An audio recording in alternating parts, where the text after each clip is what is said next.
أعوذ بالله من الشيطان الرجيم. بسم الله الرحمن الرحيم.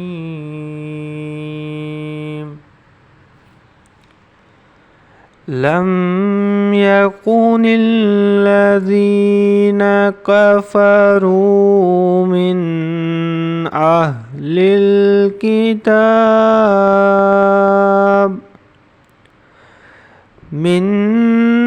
أهل الكتاب والمشركين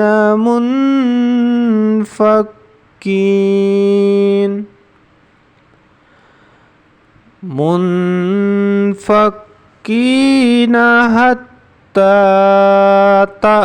تأتيهم البينة.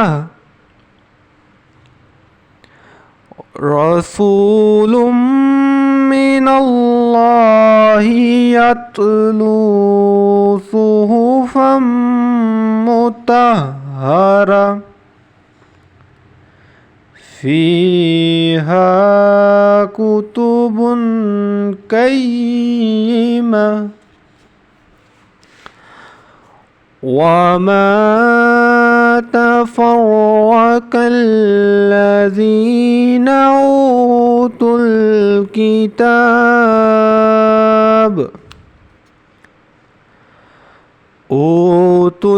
الكتاب إلا من بعد ما جاءتهم البينة. وما أمروا إلا ليعبدوا الله مخلصين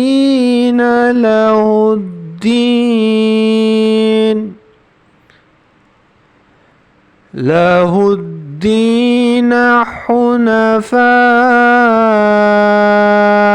ويقيموا الصلاة ويؤتوا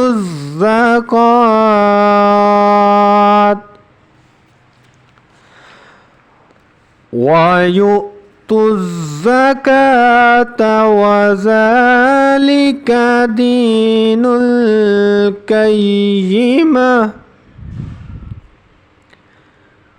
إن الذين كفروا من أهل الكتاب والمشركين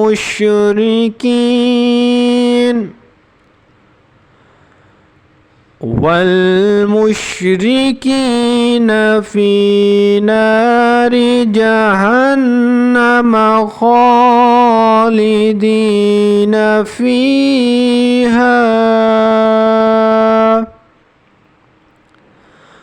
أولئك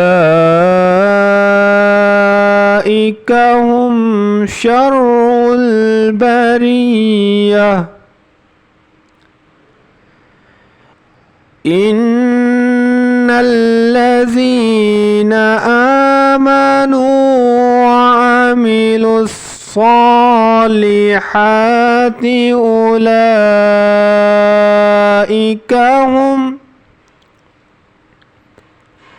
أولئك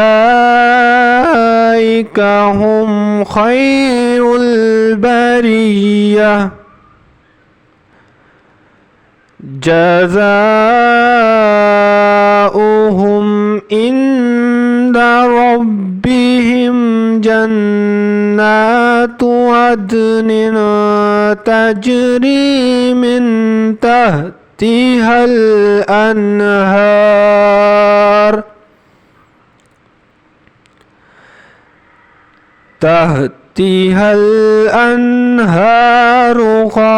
خالدين فيها أبدا. رضي الله عنهم ورضوا عنه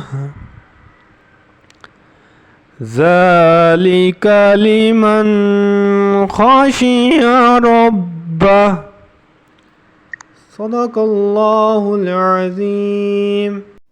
ترجمہ: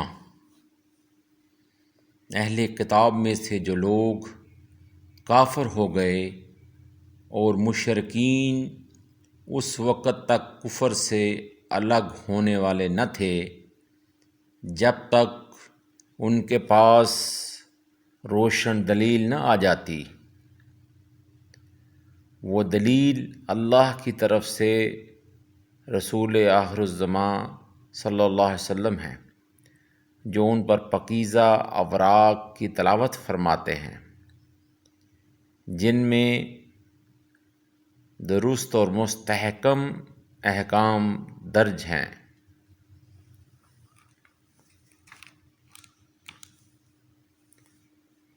اہل کتاب میں